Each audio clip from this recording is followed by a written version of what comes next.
Y bueno, sin más, Pati.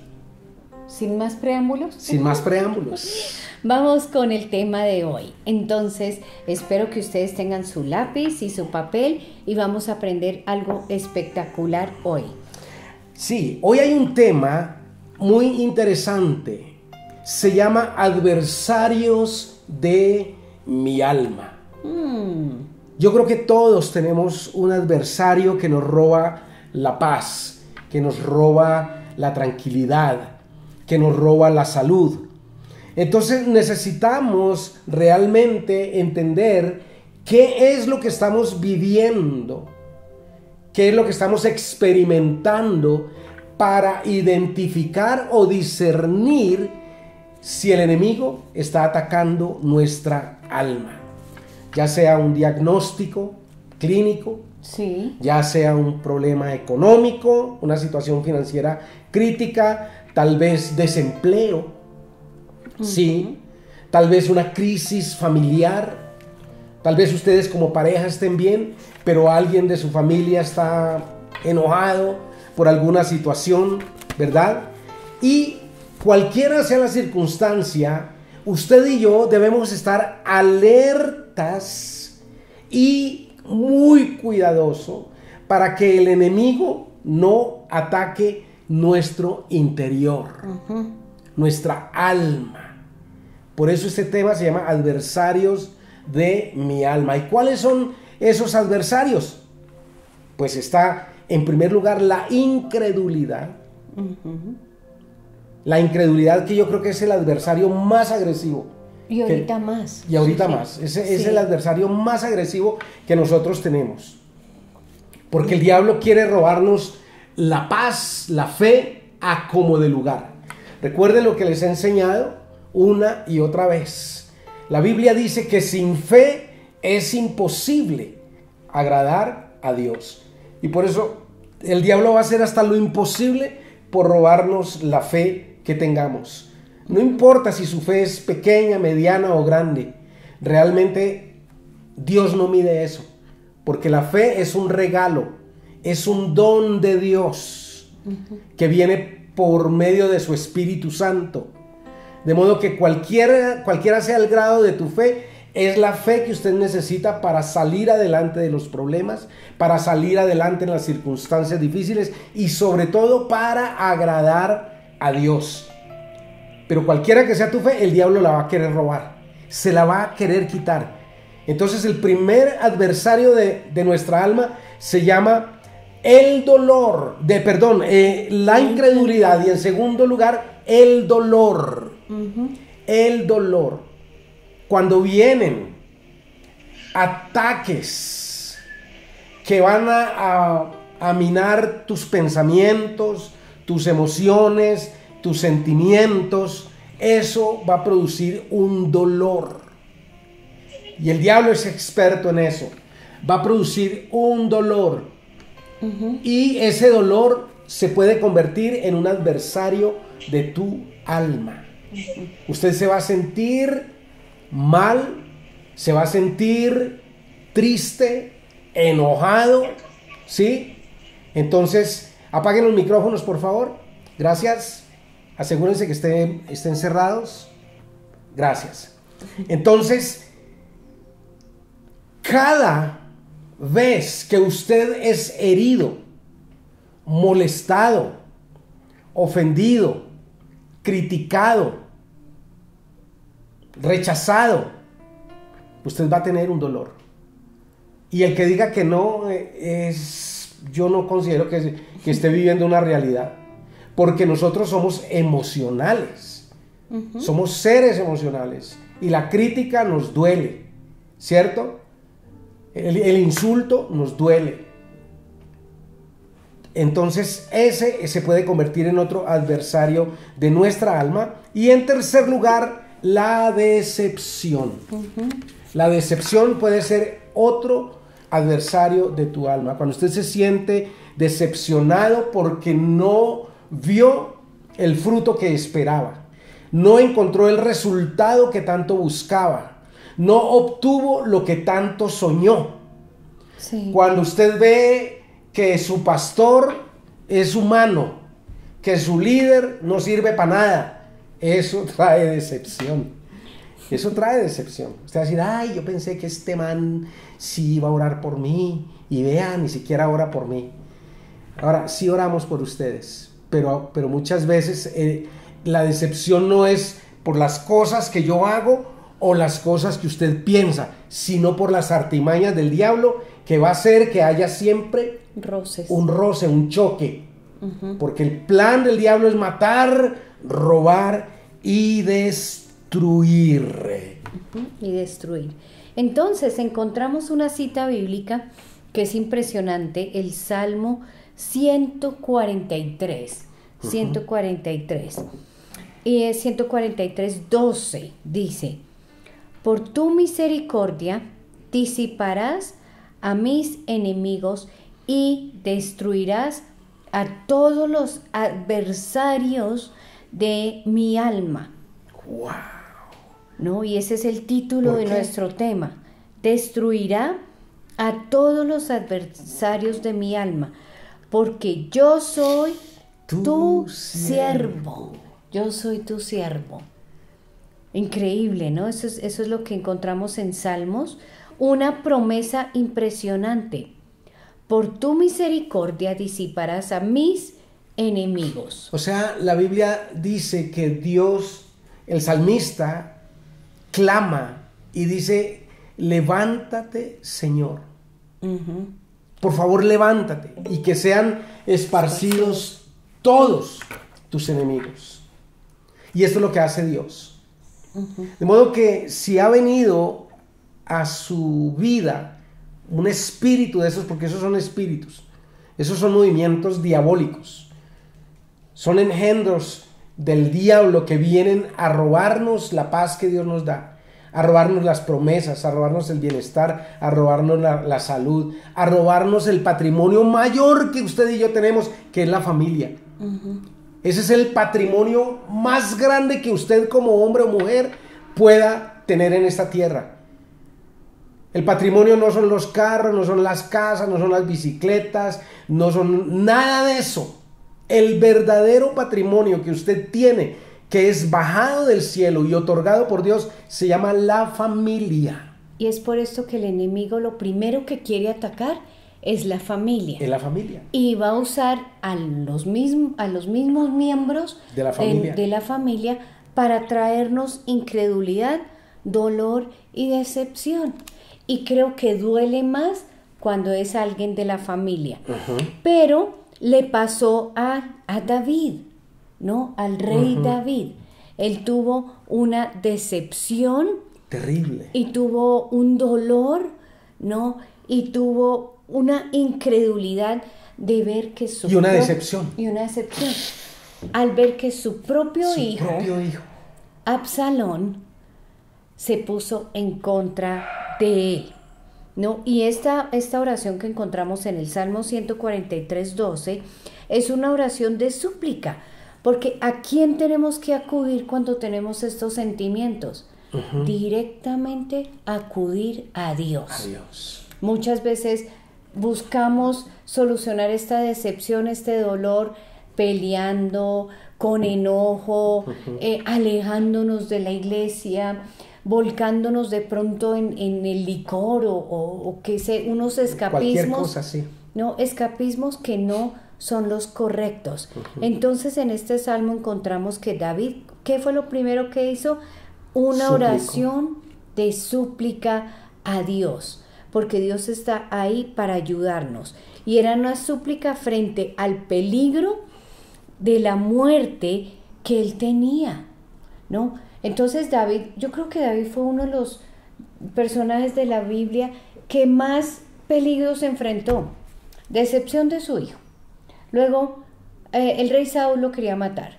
Luego el pueblo estaba enojado con él. No, o sea, pobre David, ¿no?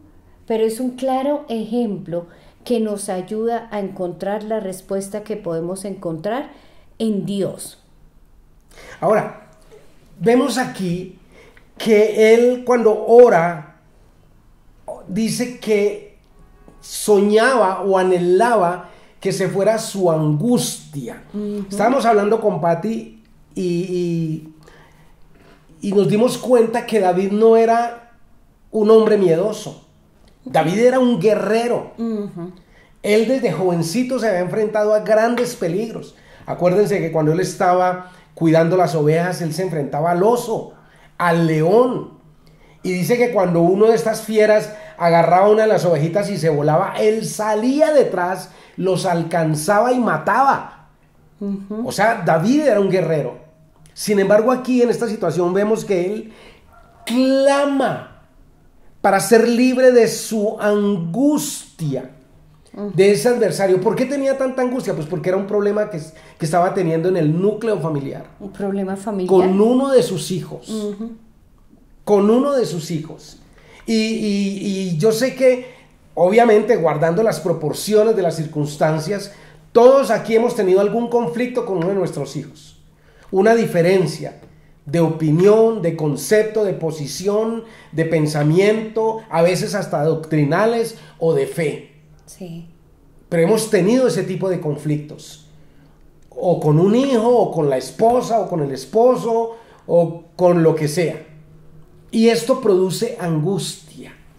Así nosotros seamos muy peleones y muy seguros de nosotros mismos, y no me importa, eso es lo que yo creo y tal. La verdad es que eso causa angustia. Y por eso David, entendiendo el principio espiritual, decía: Señor, por tu misericordia tú dispersarás a mis enemigos y destruirás a los adversarios de mi alma. Y sabe que nosotros pocas veces oramos así. Sí, es verdad. Nosotros sí decimos: Señor, que se vaya todo problema, que se vaya toda pelea, que se vaya mi suegra bien lejos o alguna cosa. No, tenemos que orar es contra los adversarios que están atacando nuestra alma. Porque a veces no son las personas. No son las personas. La Biblia dice que nuestra lucha no es contra carne y sangre, sino contra principados y potestades, contra los gobernadores de las tinieblas. No. Entonces yo tengo que discernir eso. O sea, los problemas que yo tengo con Patti no son con Patti, son con los espíritus que quieren dañar nuestro matrimonio, que quieren dañar nuestra unión, nuestro amor, nuestro ministerio, lo que sea. Y eso lo hemos aprendido a discernir.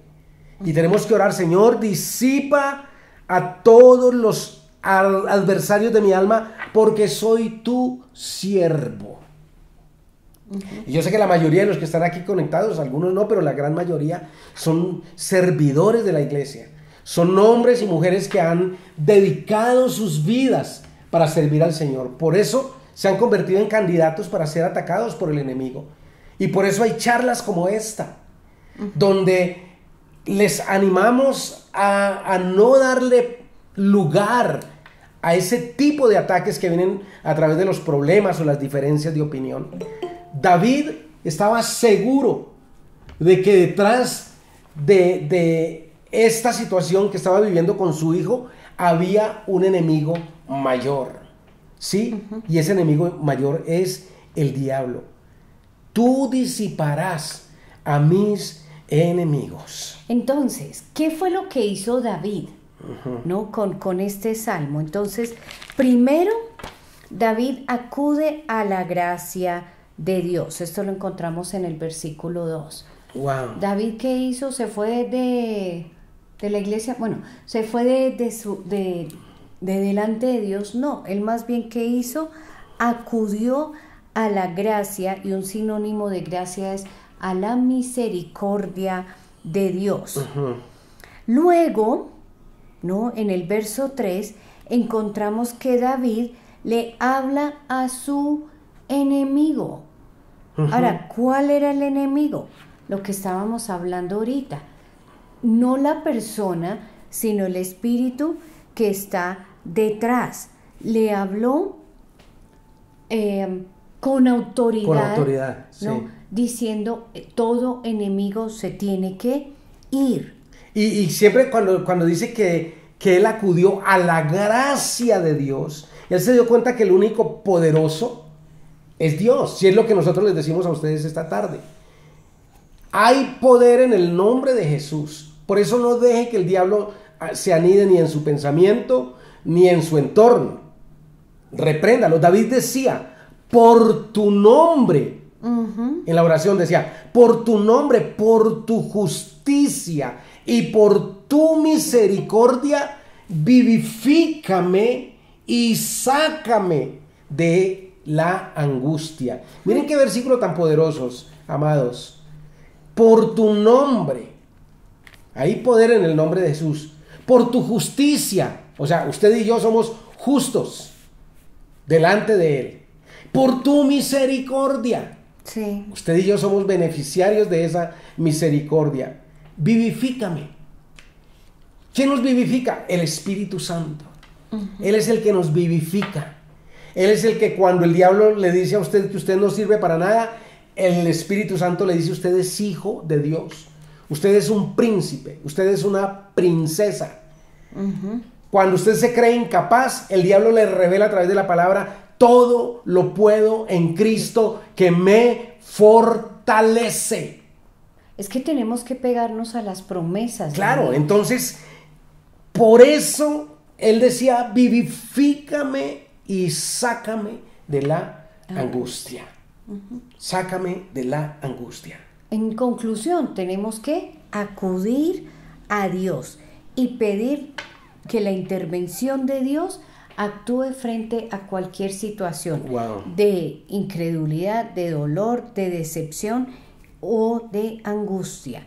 El único, me atrevo a decir, el único que nos puede sacar de estas situaciones es Dios y su palabra, porque Amén. la palabra es la misma voz de Dios que nos ayuda a salir de esta situación.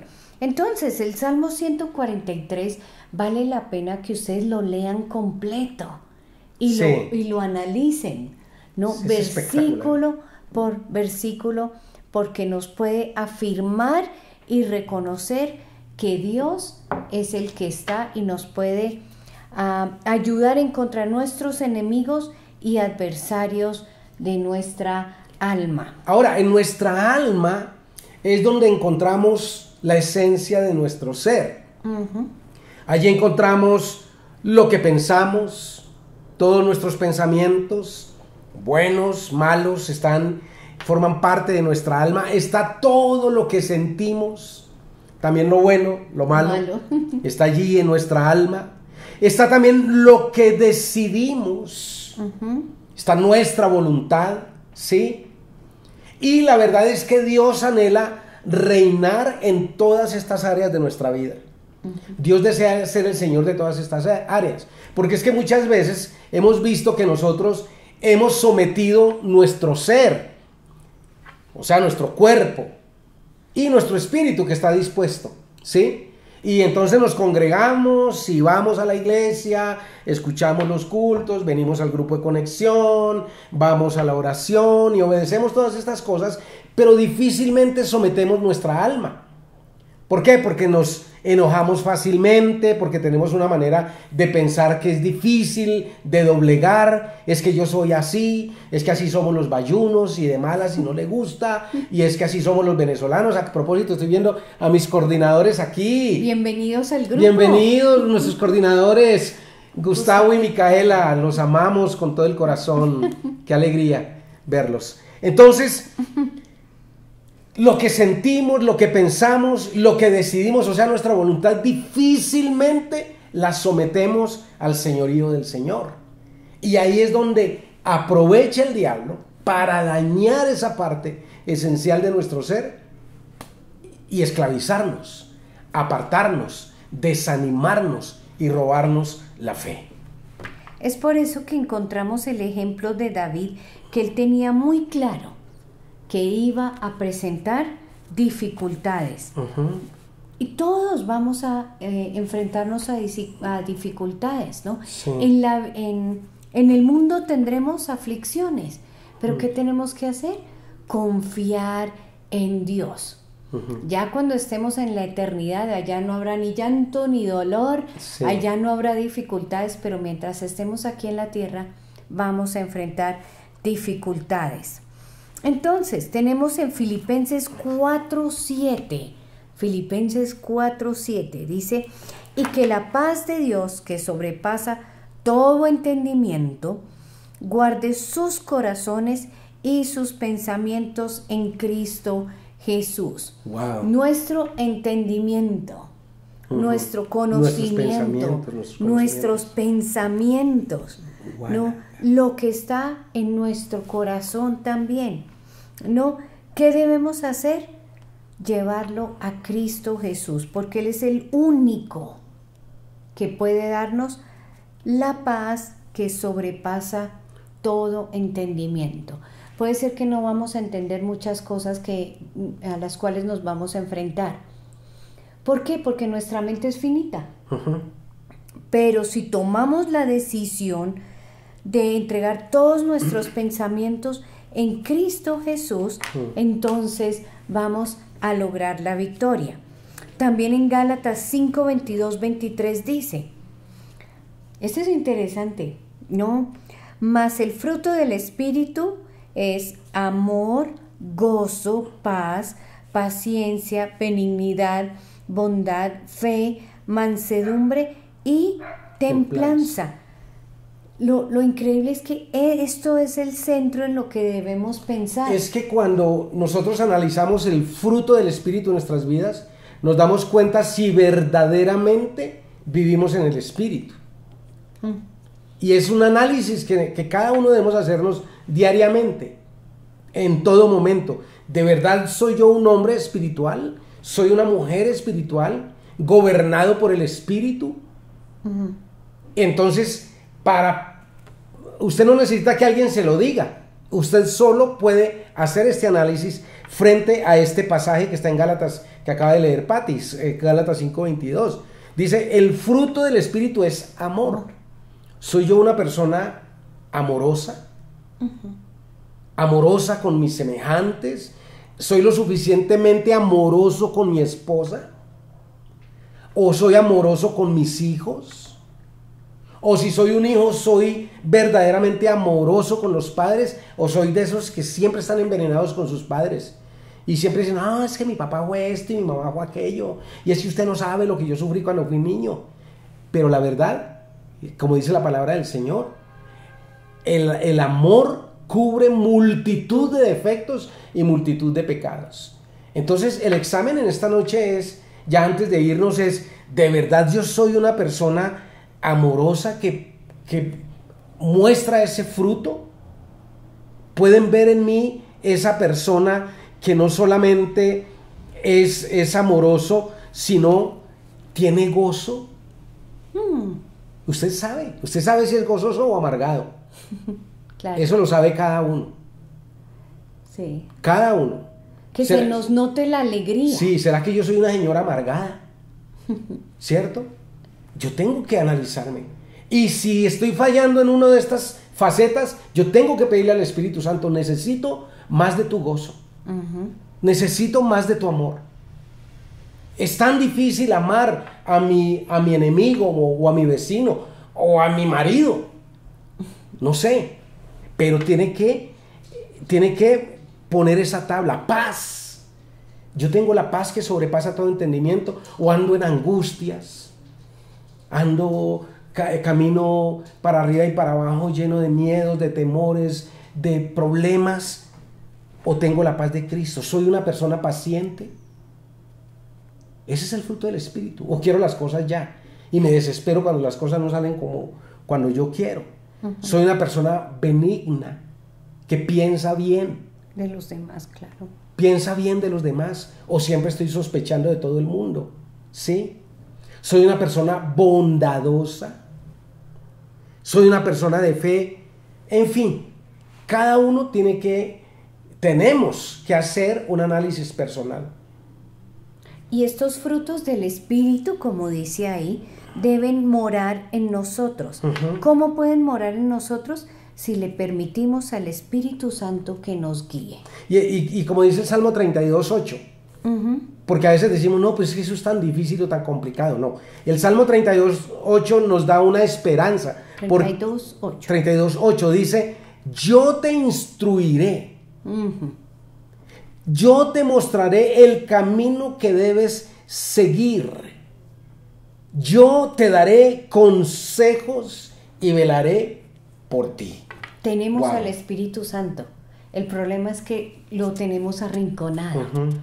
Más bien permitamos hoy que el Espíritu Santo more en nosotros Así y es. ayude para que el fruto del Espíritu Santo se refleje manifieste. y se manifieste. Dice la Biblia que contra tales cosas no hay ley. O sea, cuando vivimos y se manifiesta el Espíritu Santo, nadie nos puede atacar, nadie nos puede condenar, nadie nos puede refutar nada, porque contra tales cosas no hay ley. O sea, nadie puede decir, no, es que a mí no me gusta ese señor Edgar, porque es que ese señor Edgar es tan amoroso y tan amable y tan formal. O sea, no hay manera de acusar a alguien que perdone que me ponga por nombre, pero yo podría poner Gustavo o Néstor o el que sea, pero me da pena porque, más bien, bueno, Henry, ese señor Henry es tan amable y tan formal y tan buena gente. ¿Quién lo puede acusar por ser así? Entonces tiene razón la palabra del Señor, dice, contra tales cosas no hay ley.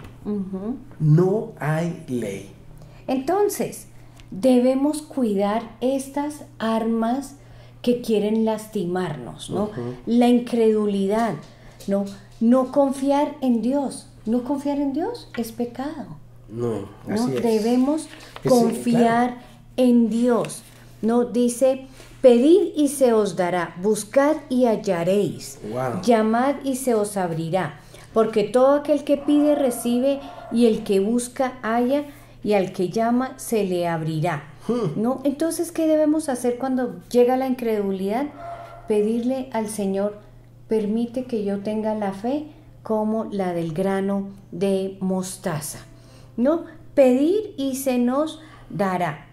Y hay muchos ejemplos que no vamos a alcanzar a tocar hoy, pero hay muchos ejemplos donde podemos ver que la incredulidad que tenían buscando sanidad y cosas así se fue yendo cuando pedimos a Dios que nos ayude a tener más, tener más fe, vamos a decir. Sí. ¿No? Dice Efesios 4:32, y ya con esto terminamos. Dice, por el contrario, mire, esta es una exhortación que nos hacen a cada uno. Por el contrario, sean amables unos con otros. Sean de buen corazón. Perdónense unos a otros, tal como Dios los ha perdonado a ustedes por medio de Cristo Jesús. Este es el consejo que nos deja el apóstol Pablo aquí en Efesios. A cada uno de nosotros nos está pidiendo comedidamente que seamos amables. Y tenemos que empezar en casa. Empezar en casa. Yo no concibo que una persona pretenda, por ejemplo, salvar al mundo o ayudar a otros y no es amable con su esposo o con sus hijos o con sus padres. ¿Me entienden? Tenemos que ser amables. Es una orden. Así como dice el Señor, ámense los unos a los otros. Es una orden. ¿Sí? No aferrarnos a las ofensas. Sean de buen corazón. Sí, perdonar. Tenemos que pedir al Señor que sane nuestro corazón. Sí, nuestro corazón está partido, como cantaba Alejandro Sanz. Tengo el corazón partido. Pero tenemos que pedirle al Espíritu Santo, sana mi corazón. Claro. Sánalo. Y el Señor no lo remienda. Él pone en nosotros un corazón nuevo. Sí. Dile, Señor, transforma mi corazón, cambia mi corazón. Porque admito que me he herido por esto, me he sentido por aquello, me he ofendido por... Es normal, somos humanos, así nos hizo Dios. Sensibles, emocionales. Porque Dios es así. Dios se entristece, se enoja, llora y se alegra. Y así nos hizo Dios. Pero nosotros no podemos tener guardados allá todo el tiempo tristes o nostálgicos, o mejor yo me callo, mejor yo no hablo, o mejor le voy a refutar todo lo que me dijo. No, no, no, no. Más bien, cumplamos este pasaje tan bello que nos está diciendo el apóstol Pablo en Efesios 4:32. Sean amables, de buen corazón, perdónense. Perdónense. ¿Listo, muchachos? ¿Qué tal si cerramos los ojitos y oramos y le damos gracias a Dios por este tema? Y si tienen alguna pregunta, alguna inquietud, después de la oración la pueden hacer. Padre, te adoramos y te damos gracias porque nos hablas. Gracias porque tú entiendes y sabes la condición de nuestro corazón. Sabes y conoces nuestra debilidad. Las cosas que nos afectan, que nos empequeñecen, que nos dañan. Pero gracias porque has traído solución a través no solamente de tu obra en la cruz, sino en este decreto maravilloso que es tu palabra. Tu palabra es verdad, es eterna, siempre está, permanece para siempre. Y estos consejos que hemos recibido a través de tu palabra, hoy queremos atesorarlos y practicarlos. Yo clamo, Señor, que traigas sobre cada familia un espíritu nuevo, un espíritu recto, un espíritu obediente, y que todo lo que ha querido dañar la unidad, el amor, la comunión, se vaya en el nombre de Cristo Jesús. Atamos y amordazamos y echamos fuera de nuestras vidas y de cada hogar todo espíritu mentiroso contrario al Espíritu de Dios, todo espíritu del mundo, todo espíritu religioso, todo manto de oscuridad, todo manto de problema, de angustia, de miedo, de temor, que está trayendo dolor al corazón afligido.